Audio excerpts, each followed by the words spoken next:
يا أيها الذين آمنوا اتقوا الله حق تقاته ولا تموتن إلا وأنتم مسلمون واعتصموا بحبل الله جميعا ولا تفرقوا ولتكن منكم أمة يدعون إلى الخير ويأمرون بالمعروف وينهون عن المنكر وأولئك هم المفلحون الله ولي الذين آمنوا يخرجهم من الظلمات إلى النور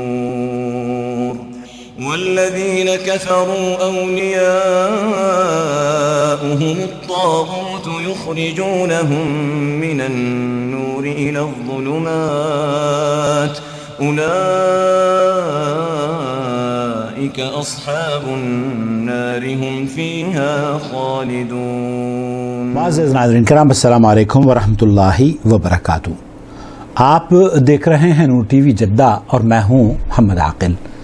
سوال آپ کی خدمت میں پیش کروں گا اور اس کا جواب.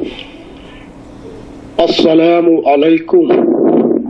وعلیکم السلام. میرا نام رفیع الدین انصاری ہے. میں انڈیا جھارکھنڈ رانچی کا رہنے والا ہوں. جی بھائی.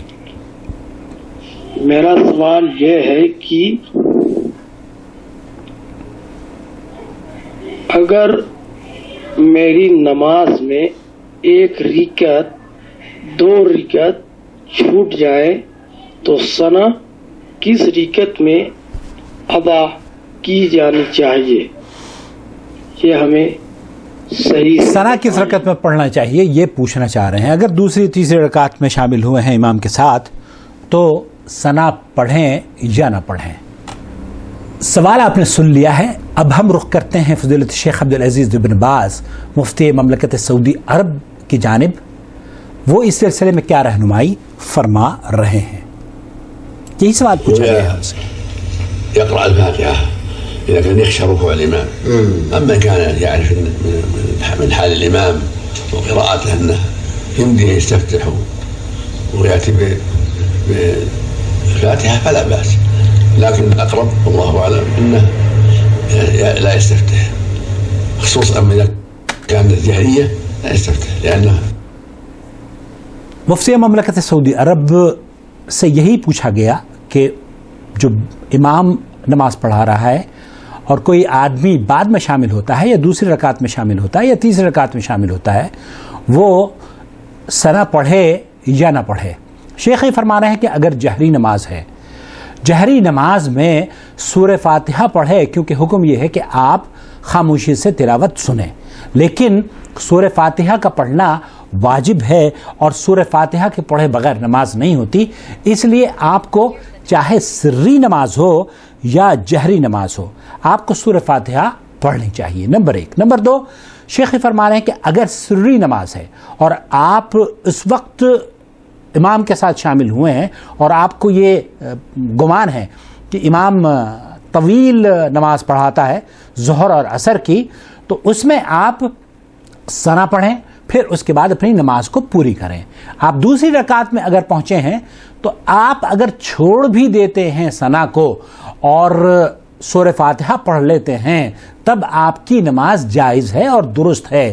لیکن اگر آپ ثنا بھی نہیں پڑھتے اور سورہ فاتحہ نہیں پڑھتے، سورہ فاتحہ نماز کا رکن ہے، اس لیے سورہ فاتحہ کا ہر حال میں اہتمام کیجیے. کسی بھی رکعت میں آپ شامل ہوں اس رکعت میں آپ سورہ فاتحہ ضرور پڑھیے. لیکن اگر آپ سری نماز میں یا جہری نماز میں شامل ہوتے ہیں اور سورہ فاتحہ پڑھ کر اپنی نماز کا آغاز کر دیتے ہیں امام کے پیچھے تو کوئی حرج نہیں ہے، یہ بھی جائز ہے. اور آپ اگر سری نماز میں شامل ہوئے ہیں تو آپ کو سورہ فاتحہ سے پہلے اگر وقت ہے تو سبحانک اللہم یا اللہم باعد بینی و بین خطایا، اس طرح کی جو دعائیں اللہ کے رسول صلی اللہ علیہ وسلم سے ثابت ہیں وہ پڑھ لیں اور پھر اس کے بعد سورہ فاتحہ پڑھیں. یاد رکھیں ہمارے یہاں جو کوتاہی ہوتی ہے وہ یہ کہ ثنا تو پڑھ لی جاتی ہے لیکن الحمد کو چھوڑ دیا جاتا ہے. بالکل معاملہ برعکس ہے. ثنا کا پڑھنا اگر آپ سے چھوٹ جاتا ہے، شیخ عبدالعزیز بن باز رحمۃ اللہ علیہ مفتی مملکت سعودی عرب یہ فرما رہے ہیں کہ اگر ثنا کا پڑھنا آپ سے چھوٹ جاتا ہے یا آپ قصدن بھی چھوڑ دیتے ہیں تب بھی جائز ہے. لیکن اگر آپ سے سورہ فاتحہ چھوٹ جاتی ہے امام کے پیچھے، چاہے جہری نماز ہو یا سری نماز ہو، تو آپ کو آپ کی نماز نہیں ہوگی، کیونکہ اللہ کے رسول صلی اللہ علیہ وسلم نے فرمایا ہے لا صلاۃ لمن لم یقرأ بفاتحۃ الکتاب. اس آدمی کی نماز نہیں ہوتی جس نے نماز میں سورہ فاتحہ نہیں پڑھی. اپنا بہت خیال رکھیں. اس طرح کی ویڈیوز اگر آپ پسند کرتے ہوں تو پلیز شیئر کیجیے اور ہمارے چینل کو سبسکرائب کر دیجیے، بیل آئیکن دبا دیجیے تاکہ ہماری تمام ویڈیوز کی نوٹیفیکیشنز آپ تک پہنچتی رہیں. والسلام علیکم ورحمۃ اللہ وبرکاتہ.